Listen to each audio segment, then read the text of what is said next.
शिवाजी महाराजांच्या काळातही होता आणि आताच्या संविधानाच्या काळातही मला जिवंत आहे.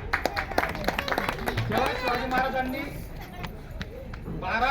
18 पगड जाती 12 बरोबर जाड एकत्र करून स्वराज्याची निर्मिती केली, तसेच आपले बाबासाहेबांनी आताच्या काळात संविधानाच्या लेखणीच्या स्वरूपात जी घटना दिलेली आहे बाबासाहेबांनी, त्या माध्यमातून सर्व मावळे एकत्र करून परत आपल्याला शिवाजी महाराजांचं जर स्वराज्य आणायचं असेल तर आपल्याला आव्हान साहेबांना साथ द्यावा लागेल. त्यांच्या कार्याला सर्वांनी सहकार्य करणं हे अपेक्षित आहे की त्यांनी जे आज सन्मान सोहळा आयोजित केला आहे वृद्धाश्रमामध्ये, की बाकी ठिकाणी आपण बघतो की खूप मोठे मोठे कार्यक्रम घडवले गेले महाराजांच्या जयंतीनिमित्त.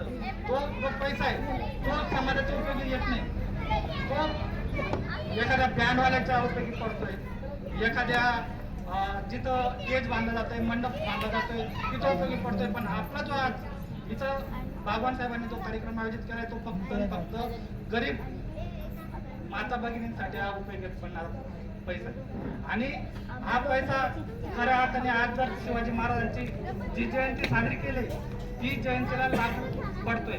म्हणून मी बाबासाहेबांचे साहेबांचे आभार व्यक्त करतो आणि सांगतो जय हिंद, जय भारत, जय संविधान.